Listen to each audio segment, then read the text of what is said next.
WinnDixie chapters 13 and 14. Me and WinnDixie got into the daily routine where we leave the trailer early in the morning to get down to Gertrude's Pets in time to hear Otis play his guitar music for the animals. Sometimes Sweetie Pie snuck in for a concert too. She sat on the floor and wrapped her arms around WinnDixie and rocked him back and forth like he was a big old teddy bear. And then when the music was over, she would walk around trying to pick out which pet she wanted. But she always gave up and went home. Because the only thing she really wanted was a dog like WinnDixie. After she was gone, I would sweep and clean up and even arrange some of Otis's shelves because he did not have an eye for arranging things and I did.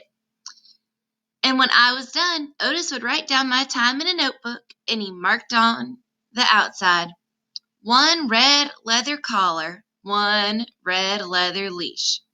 And the whole time he did not in any way ever act like a criminal.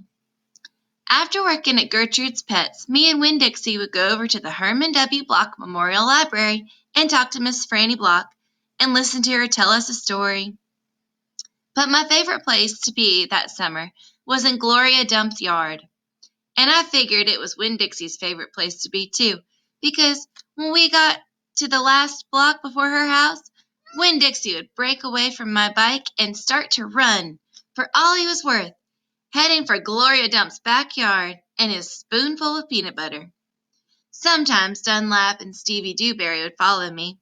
They would holler, "There goes that preacher's daughter visiting the witch." "She's not a witch," I told them. It made me mad the way they wouldn't listen to me and kept on believing what they wanted to believe about Gloria Dump. One time, Stevie said to me, "My mama says you shouldn't be spending all your time cooped up in that pet shop and at that library, sitting around talking with old ladies. She says you should get out in the fresh air and play with kids your own age. That's what my mama says."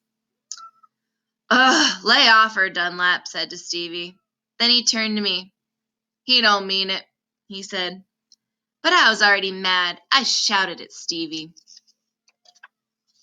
I said, "I don't care what your mama says. She's not my mama, and she can't tell me what to do." "I'm going to tell my mama you said that," shouted Stevie. "And she'll tell your daddy, and he'll shame you in front of the whole church. And that pet shop man, he is not smart. He was in jail, and I wonder if your daddy knows that." "Otis is too smart," I said, "and my daddy knows that he was in jail." That was a lie, but I didn't care. "And you can go ahead and tell on me if you want, you big bald-headed baby." I swear it wore me out yelling at Dunlap and Stevie Dewberry every day. But the time I got to Gloria Dump's yard, I felt like a soldier who had been fighting a hard battle. Gloria would make me a peanut butter sandwich straight off, and then she would pour me a cup of coffee with half coffee and half milk, and that would refresh me. "Why don't you play with them boys?" Gloria asked me. "Because they're ignorant," I told her. "They still think you're a witch. It doesn't matter how many times I tell them you're not." "I think they're just trying to make friends with you in a roundabout way," Gloria said. "I don't want to be their friend," I said. "It might be fun having them 2 boys for friends." "I'd rather talk with you," I said. "They're stupid and mean and they're boys." Gloria would shake her head and sigh, and then she would ask me what was going on in the world, and did I have any stories to tell her, and I always did. Chapter 14. Sometimes I told Gloria the story Miss Franny Block had just told me, or I imitated Otis tapping his pointy-toed boots and playing for all the animals, and that always made her laugh. And sometimes I made up a story, and Gloria Dump would listen to it all the way through, from beginning to end. She told me she used to love to read stories, but she couldn't anymore because her eyes were so bad. "Can't you get some really strong glasses?" I asked her. "Child," she said, "they don't make glasses strong enough for these eyes." One day when the storytelling was done, I decided to tell Gloria that Otis was a criminal. I thought maybe I should tell an adult about it, and Gloria was the best adult I knew. Gloria, I said. Mm-hmm, she said back. You know Otis. I don't know him, but I know what you tell me about him. Well, he's a criminal. He's been in jail. Do you think I should be afraid of him? What for? I don't know, for doing bad things, I guess, for being in jail.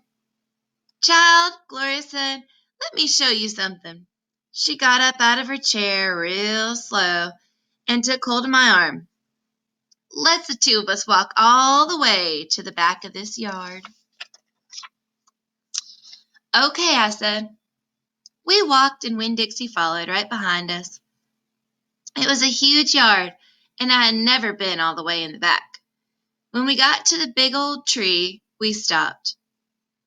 Look at this tree, Gloria said. I looked up. There were bottles hanging just about from every branch. There were beer bottles and wine bottles tied all with string, and some of them were clanking against each other, making a spooky kind of noise. Me and WinnDixie stood and stared at the tree, and the hair on top of his head rose up a little bit, and he growled deep in his throat. Gloria Dump pointed her cane to the tree. What do you think about this tree? I said, I don't know. Why are all those bottles on it? To keep the ghosts away, Gloria said. What ghosts? The ghosts of all the things I've done wrong. I looked at all the bottles on the tree. You did that many things wrong? I asked her. Mm-hmm, said Gloria. More than that. But you're the nicest person I know, I told her. Don't mean I haven't done bad things. There's wine bottles on there, I told her, and beer bottles. Child, said Gloria Dump, I know that. I'm the one who put 'em up there because I was the one and I used to drink 'em. My mama did too, I whispered. I know it, Gloria Dump said. And the preacher said that was something that she was working on. Mm-hmm, said Gloria again. That's the way it is for some folks. If we're started, we've got to work on fixing it. Are you one of those people? Yes, ma'am. But these days, I don't drink anymore. Nothing stronger than coffee. So, backstory on Gloria is some people have problems, and that's what Gloria was saying that she did. And when they were talking about it, Opal was relating it to her mom and things that the preacher had told her before. So they were talking about how she was fixing her mistakes. So here's Opal. Did they make you a bad person? No, Gloria Dump said. But some things that are up there that are my ghosts are some of the things that are the things that I've done that were not so great. And then I learned. Learned what? Learn what's the most important thing. What's that? I asked her. It's different for everyone, she said. You find out on your own. But in the meantime, you got to remember, you can't always judge people by the things they done. You got to judge people by what they're doing now. You judge Otis by the pretty music he plays and how kind he is to them, because that's all you know about him right now. All right? Yes, ma'am, I said. And them Dewberry boys, you try not to judge them too harsh either, all right? All right, I said. All right, then, said Gloria Dump. And she turned and started walking away with WinnDixie, nudged me with his wet nose and wagged his tail. When he saw I wasn't going, he trotted after Gloria. I stayed where I was and studied the tree. I wonder if my mama, wherever she was, had a tree full of bottles, and I wondered if I was a ghost to her, the same way she sometimes seemed like a ghost to me.